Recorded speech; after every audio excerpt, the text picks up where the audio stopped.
Welcome to Carolina Sculpture Studio. My name's Clint Button, and I'm a granite sculptor. Welcome to video number 73 of the Virtual Stone Carving Apprenticeship. Oh, it's a cold day in the studio today, folks. It was like 15 degrees last night, so this is still ice on top of the stone. So it'll warm up here in a little bit, but it's just what it is, man. Now you got to move on to cutting the scotia. And in some ways, I've already showed you how to do it. All the way through this, all these slow, boring little things, mundane, monotonous things that I'm showing you how to do are going to make you a better sculptor. I'm going to show you how right now. Now, we've got to cut a curve out here. I'm just going to eyeball this for right now. I'm not going to go into a great long program of how to lay it out and draw lines and do your ellipses with 2 pins or in a string or whatever. There's a lot of different formula that you can use. It's real common that people will just grind it however, whatever the shape of their stone is on their grinder, and that's what they'll do because they can't carve one. We're going to come up, roughly ½ inch, and that's where we're going to start. I went ahead and I transferred these lines that we'd already laid out on this top out to the edge of the stone and down. I did it on both faces. I don't know if you can see this with the light and my pencil or not. We'll try to get closer, but I want to come down a little bit. One of the things that really makes quality scotia work stand out compared to the cheap stuff that's just done by somebody that doesn't really know what they're doing is they start their scotia, whether it's for a niche, a niche, if you're doing a bas relief on the face of a die, they'll start, and right at that very edge, they'll start their transition because we're going to end up removing stone roughly on that diagonal right there. And I don't want to scribe it in real hard. I'll try to draw it harder so y'all can see it.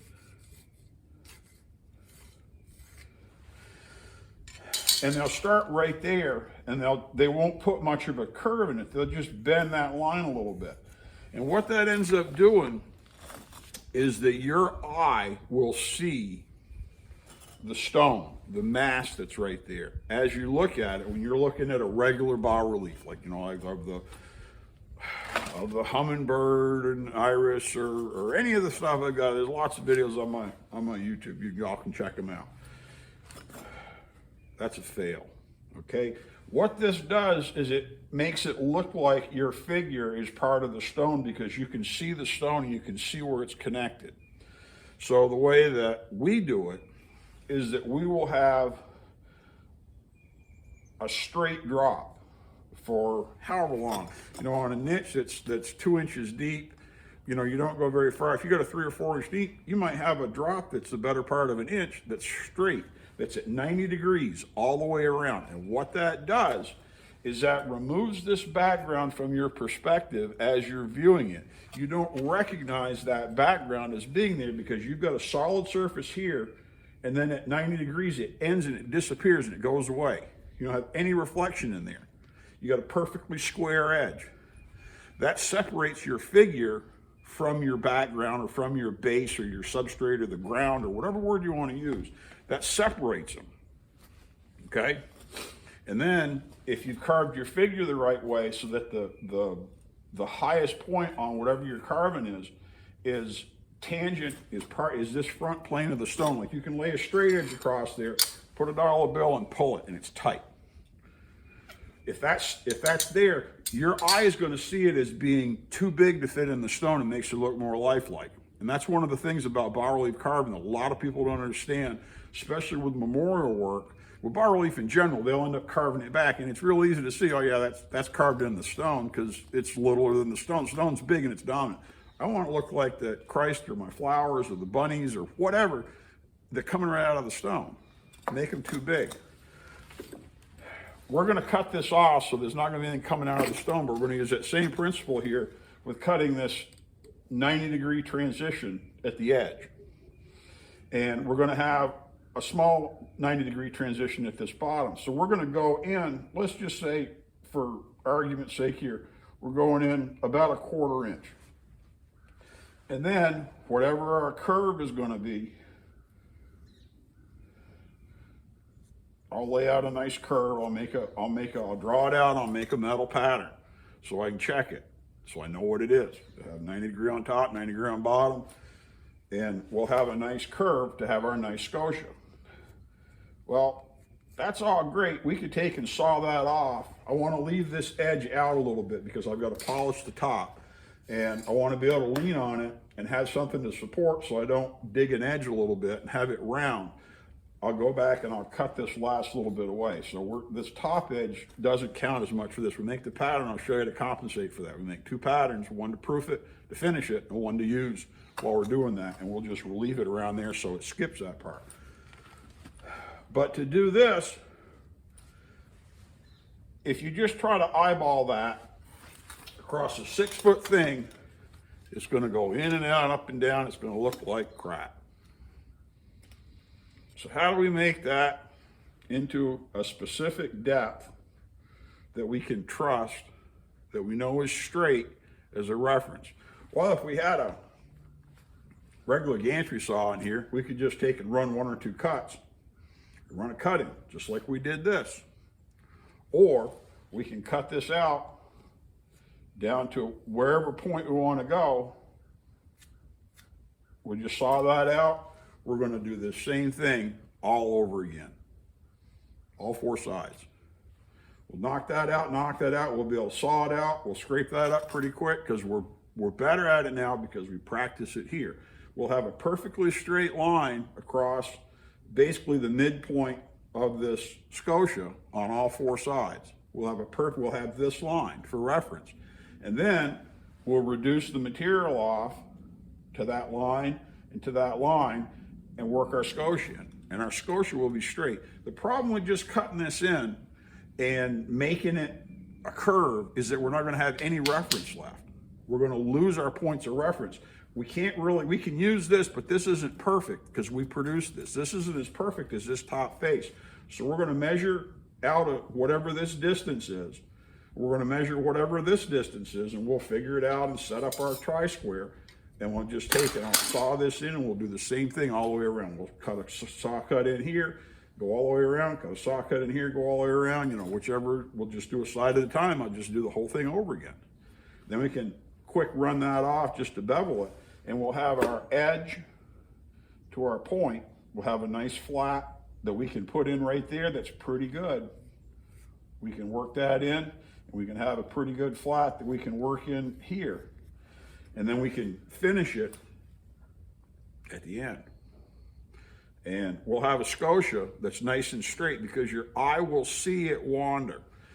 The light will show that it's wandering because this is a flat surface, and you're gonna be, as you move around this, you will see the light change from one side to the other because you'll see the light change along the front as you take the sides into view. So that's a long explanation for a short principle. Like I said, having a gantry saw or setting this up and manufacturing a little different would have made it a lot faster. We could have run 4 cuts down to our depth and then cut them off, and we pitched it. That's the way you do it in the plant or in the shed. We could then we could have that 1 cut, and we could run a second series of cuts around here to do the same thing to get down to the depth of our belly of our scotia. And then we've got perfect references. And as we access, we'll just barely clear that line off. We won't stun it. We don't need to. We'll just get it straight. But we'll clear that line off. We're going to have a scotia all the way around. So I'll probably not, I keep saying I'm not going to show you anything. But I think things along the way that I hadn't already said, I'll pop in and show you. But now I've got to just go around and saw this down. I got to lay this out. We'll put these lines on. We'll saw down in to whatever depth, and we'll just cut this off, and it should progress. We're going about taking about half as much stone off as we did here, so it should progress a lot faster. Stick around, let's get to work, cut some stone. As I'm doing the layout on this, before I make this corner, these corners too fragile, I'm going to try to work them back just a little bit. I use a chipper and a small hand set and a tracer.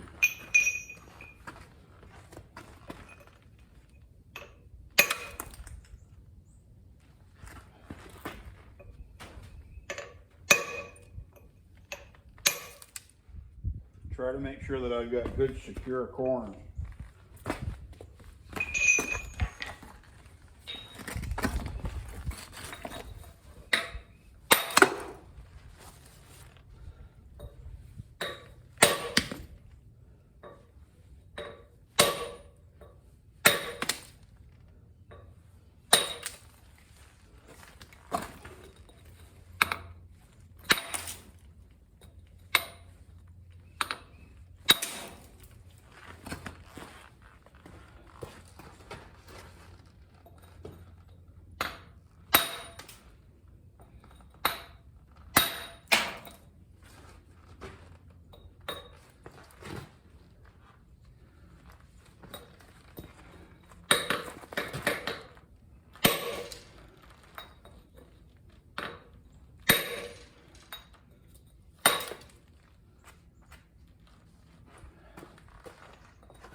Now, if you opt for using a big hammer on a small tool, you got to be careful, you'll smash the tool. But these corners are coming out good. Okay, see, these corners are broken right up to the edge now. The danger, see this one, this is a good example. See that perfect edge? It stopped right there where I put a stress riser, where I cut a sharp line.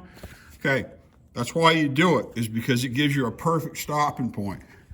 I'll go through on these other ones and make sure that they're cut, because once we cut this notch out here, and then we do the same thing on this face, this is going to be protruding, and that's going to be fragile. So I broke this while this was still strong.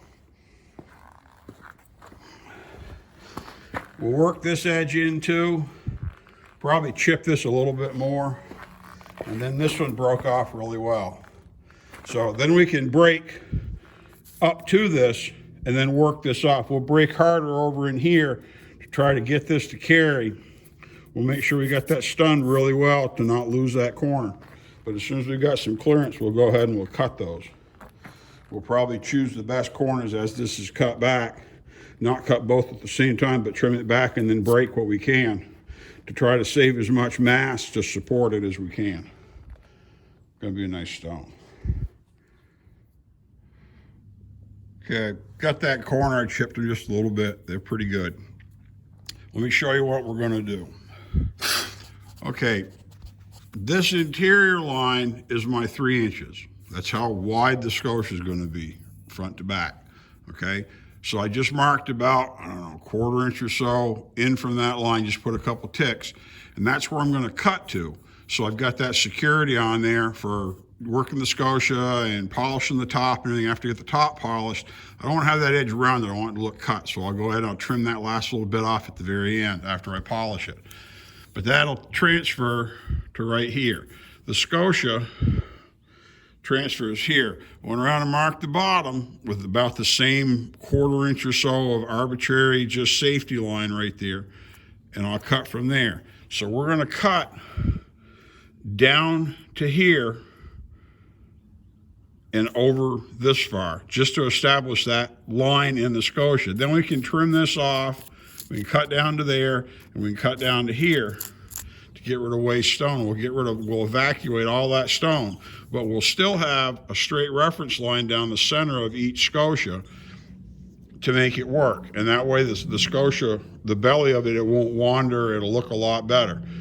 And we'll mark this and go all around, but we'll cut a straight cut down and a straight cut in, and then we'll just true up that line down each side like before, and should give us good reference. And we'll have this step, and then we've got pretty easy stone to trim off here. There won't be a lot here, so we can take it off without risking a lot of damage. We can saw in, we'll probably put one cut in all the way around with our small saw that'll only go 3/4 of an inch.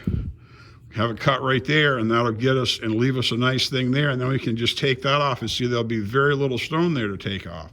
But we'll still be in control. Giving up your references is a really big deal, and that's why so much work looks so flaccid and floppy and crooked and uneven, is that people don't keep things square and balanced and even. You got to do that. So we'll saw this off. This should saw in pretty easy. That's about the depth of the cut, so should be able to just go around. And this is a couple of cuts here. We'll saw in, we'll break it off, and we'll just cut another one. And we should be able to do most of this just with a saw to get it cleaned up, because this top line is irrelevant. It's less important than this was where we were still measuring, but that's why we used a center line, so we didn't have to rely on this uneven edge, because you can see looking down there that now it's crooked because I'm a man and I cut it and I didn't cut perfectly straight, because that's what happens. So we'll put the saw down and I'll put on my mask and we'll take a dust bath for a while and get this all cut out. We'll be back in a little bit.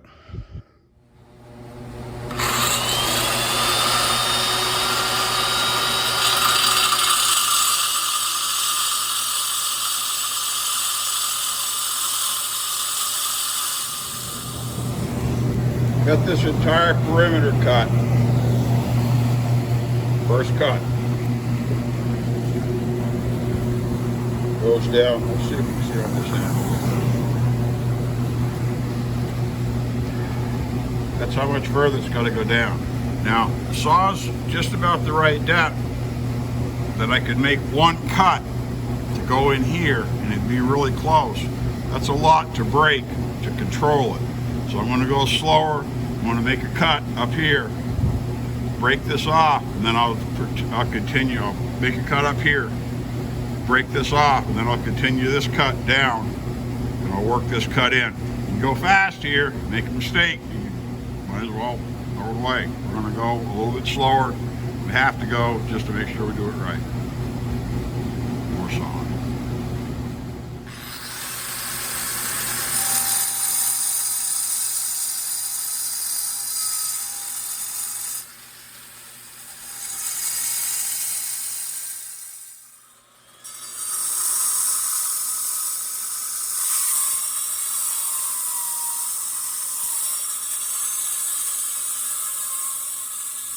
Okay, let me explain something to y'all real quick. Cutting this cut down is pretty easy. You just lay the saw on and the depth, it's pretty easy to keep it square. Doing a horizontal cut that's flat is in a straight line, following line, it's harder to do, it's harder to see. So what I did is I used my small saw to go in and set that line and start a cut. Then I went back with my big saw. Now that I had something to follow, it sunk it to my estimated depth of where I need to be, so hopefully I'm not too deep. I still have to go down some more. So I gotta go down, you know, anywhere someplace I gotta look closer. But we'll trim that off by hand, you know, cut that in more carefully. While it's open, we can see what we're doing. I haven't mentioned this yet. When you're working with a side grinder tool, a saw like this, and it's running, this blade's going, you pull it out of the cut, you set it on the stone. If you're not careful, it'll fall over. When it hits that stone, it'll cut a hole in the stone. You can't do that. That's a problem. It also may hit the stone, take off, and break something else. It can knock a piece off the stone. A lot of times, you know, when we start getting very far on the angel, once I get the plinth established, we'll put a surround on it, a piece of wood to support it, to protect it. So if I happen to drop a chisel or something like that, and it hits, it doesn't blow that corner off. Because that happens. You can't do that. So I've got some guards up there. We'll probably make a separate one that's different for that stone because it's not shaped like anything I've used. So, well, let's take this and real gentle, tap this and break this off. You should see it, and then we'll press onto the other side. Okay, hear the way it sounds. It's got that talk kind of like it's broke.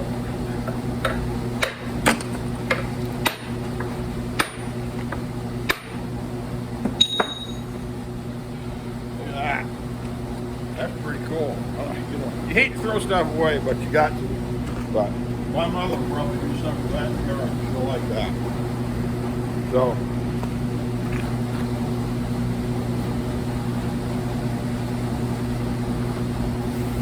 Really nice cut.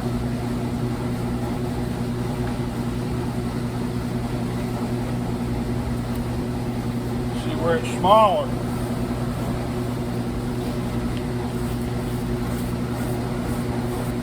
Pretty easy to do.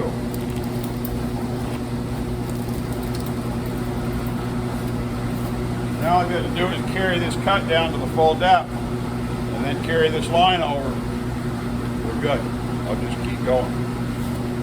We'll have most of this line put together pretty fast. Then we can taper this off this last little bit. Do the same thing. I'll probably put a perimeter cut around there. Gauge on my saws as to how deep it needs to be. I'll just put a perimeter cut and we'll go in again. Just snap it off. Just fast and easy. See, that took a whole lot. How much faster was that than all the cutting we did before? We had to go in a lot of depth and really try to find it. Back to work. I should probably mention, this is one of the times when you're breaking something and you don't just let the stone fall. I'm going to hold my tool against it to control it because I don't want it to fall and chip something. I don't want to chip.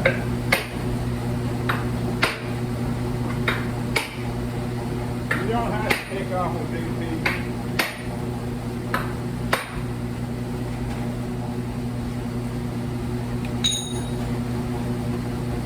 But it's kind of fun sometimes.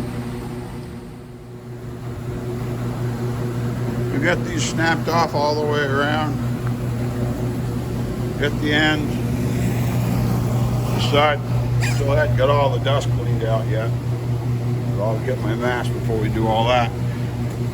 The reason to do this in 2 steps, cutting a horizontal cut like this and keeping the line straight and the saw level is really difficult.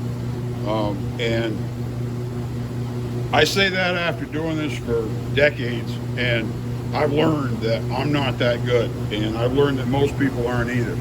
It's a lot smarter. We could be really bold, take this cut and run it all the way in to the finished depth and try to do this all at once. I'd rather do it in one more step, another little bit of saw down there, and then saw across to snap it easy and make it good, because I know I'll get a better result. So don't get greedy. Little pieces or little mistakes. We're getting really close here. Once we get that beveled off, we'll cut this one in to run this cut, this red line here that's pretty faint on this side. We'll mark it again. We'll run this down and run that over to get them to meet. And we'll have good reference lines. We'll probably do this one more time right up here and see how we can run our saw. If we can get an easy depth, we'll run a depth cut down there and then go in, and 90% of the job will be done. We'll just have to taper that off at the end. But we'll have that much, because when we polish, it's real easy to lean on an edge and curve it and round it, and it makes it look really bad, like a bad polish job. I want this to look flat, like I didn't do it by hand.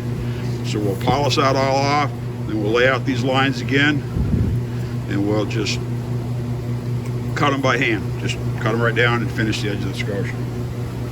That's a lot of stone off. That's a lot faster than the other way. Wish we could have had a bunch of saw cuts like this. We could have put half a dozen saw cuts on this stone in the plant and this would all snapped right off within a day or two, and we could have finished everything up and moved on. It's what it is. Y'all learned it. Be a nice stone. Now I can very carefully set this before we start, okay?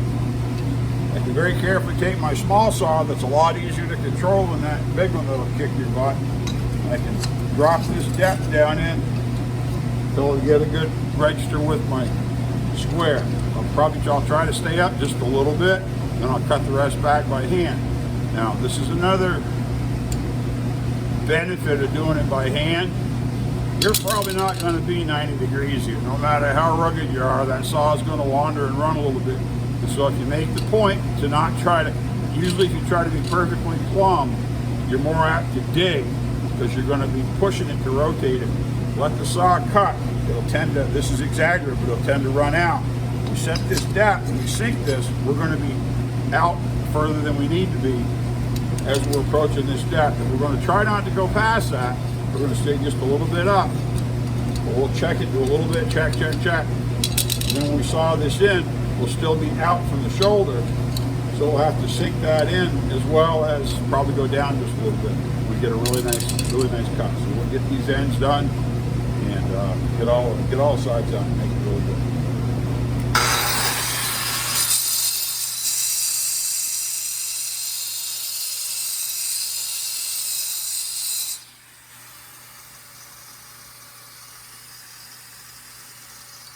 While you're doing this isn't perfect. We can't sink this blade in a certain amount to know that we're at a certain depth because this wanders a little bit. This is waste. This is still a good reference. So you watch your saw blade as to how deep it is so that hopefully you're not too deep at any one spot. You're right there close to where it needs to be. Then we can work this in before we move the suction. We'll just work that in, get that cleaned up. It should be pretty good. And we can have a line that we can straighten up over here. Just about down perfect. Over here it's still a little tall. Back to saw.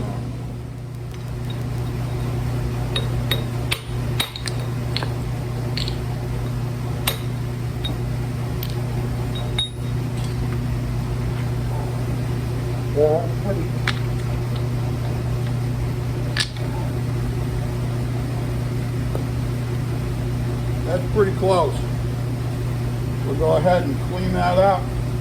Then all I've got to do is go in with this, square that all up. That's just about perfect. On to the next one. We got one more consideration. Now that I can tip my hammer, my tool, I can get on that and hit it pretty hard. If I cut this away, the more I cut away, the weaker it's going to get. I'm going to try to break this down to get away from these edges now. This is already broken through, that'll chip off. But we've got to carry through here and clear this off, and I want to get this corner moved back as far as I can while I've still got some strength, because I've really got to hit it here. So,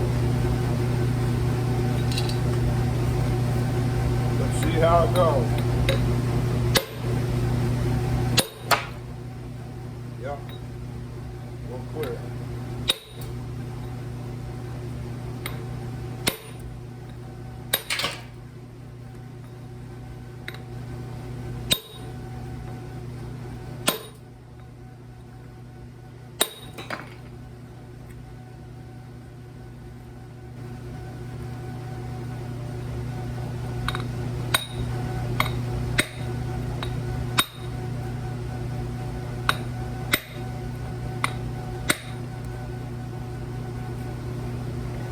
I want to show you this. Okay, I still wanted to clear this proud hump, even though it was rough. We've got a crack right through here. When I pitched it down, you see where it carries, okay? So I put my hand point, or the corner of my handset, excuse me, here. Most people would have stuck it down in the bottom and flogged on it to make that thing come off. That would have left them a spot down here in the hole at the bottom of the stone. And it's really hard to clear that stone because some of this is going to come off with this piece of stone, and then some of it will be on here. But if you look, you can see this is already cracked.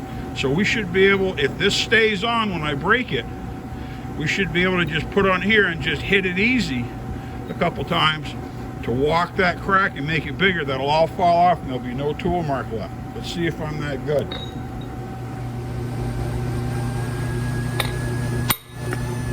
All right, great. That came off perfect. Got a one little white mark there. Now let's hit this.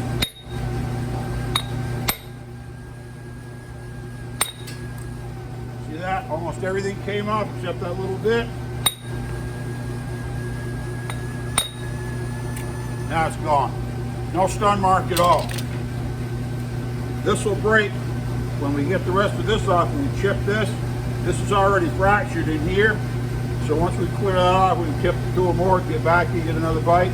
That'll all clean off and it'll look great.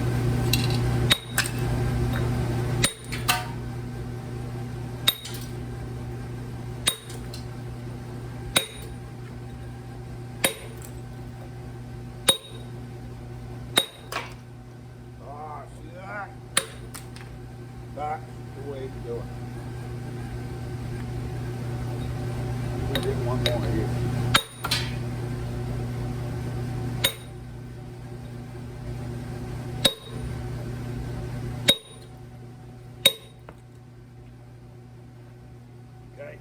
You gotta learn when to quit. This is great. We got some nice action going on here. Come back in here and chip this all off really well. And that should be a fantastic end.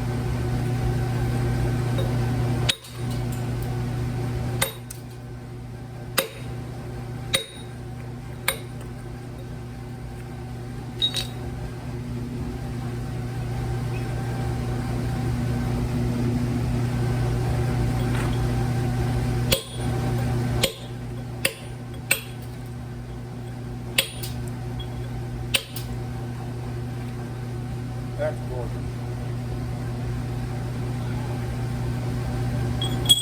Let's keep cutting. What I'll do is I'll work on these as we open this up. I'll do the same thing. I'm going to try to push this off. Once I cut this edge down, got a little more stone. And I'll get on there. We don't have as much room here, so I may not be able to do that until the end. This side's already done. But we'll be able to chip that and it'll all look just really, really nice.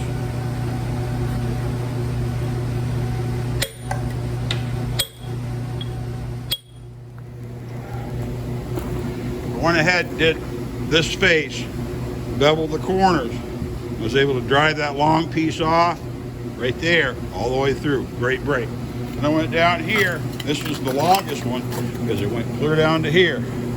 Bevel that off. Hit it really hard. Remember how we decided this was breaking pretty straight the other side, so we thought we'd be able to clear it. No problem. That's gorgeous. I'll chip that off. We're going to have a fantastic corner on that. Well, see, at this point I could just bevel that front to that line because this is all waste. This is the next step. I'm not going to worry about cutting a flat in all the way like I did before because I needed this material to put a tool on to break. This is all going away. So I can cut an approximate bevel in above this line because this line is above where we need to be. I can just saw that in as an approximate bevel and I've only got to put my straight line on for reference on this last little bit. That's why this will go really fast. Coming good.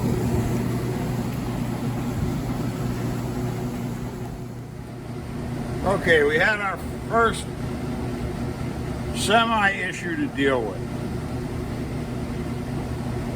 Cut this last end. Still have to do that side, but that side's all broken. We don't have to pitch anything else on the back.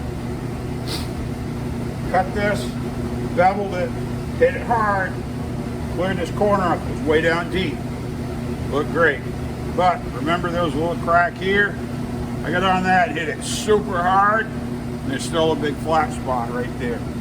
So what I'm going to do, I'm going to go ahead and break this really hard, straight down, as far as I can reach, and see if some of that energy helps any of this stuff behind here where there's a couple of fractures started. Then this will be gone, so this will be easier to break off, even if I have to point it, you know, with a hand point or whatever to break this hump off. I got to cut that hump off. And whether I turn it over from the bottom or break it from the top and then pitch it some more. Let's see how it goes.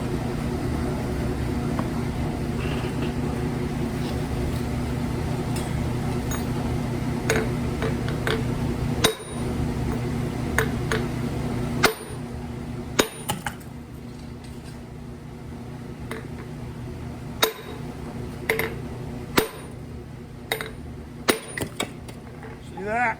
I got all but that one little tiny spot right there. So, which is even better than I thought. I thought we'd have a thing, you know, out to here, have 90% of it left. What I think I'm going to do, I'm going to turn it over because I've got a big flat right there and I can flatten that and hit that really hard. I'll chip this all down. Can't really get on there hard enough to hit it. I don't want to carry a break into that corner because hitting it here is probably going to follow that. But I've got a flat spot right there. And we'll move the crane. After I get the rest of this done, this will be the last thing we do. We'll turn that over and we'll hit that. And I bet we can clear that off and then just have a little bit to pick off and not have any spots. The rest of this chip off pretty good. When you hold these tools, don't put your knuckles where they get it. Hold them close.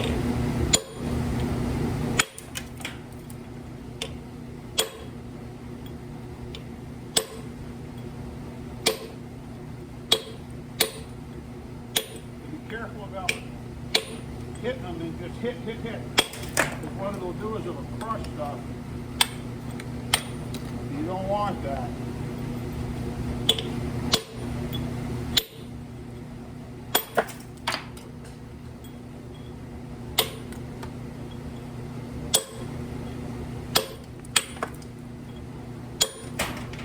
It'll smash your little tools all to pieces.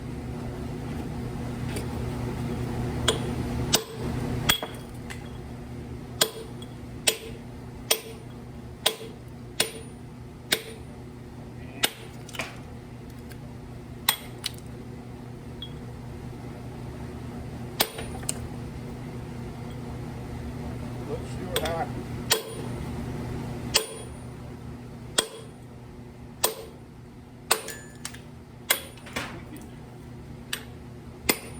See that? We got it.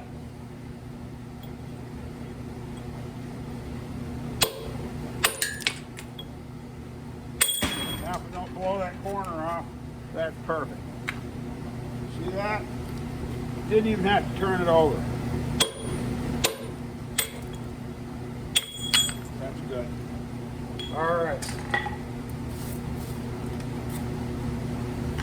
Now if we can pick that front, this is loose here. Just walk that off.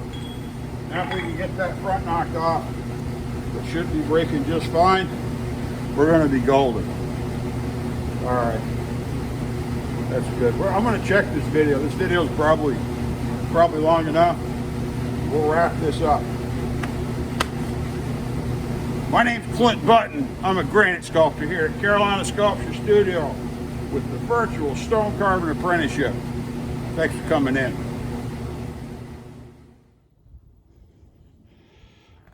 That pitched off really, really well. No point marks. Good start on the corners. The back was already done. This end's got a little hump to it, but that's not anything out of the ordinary. That's going to be a nice base. Thanks for coming in. Thanks for watching.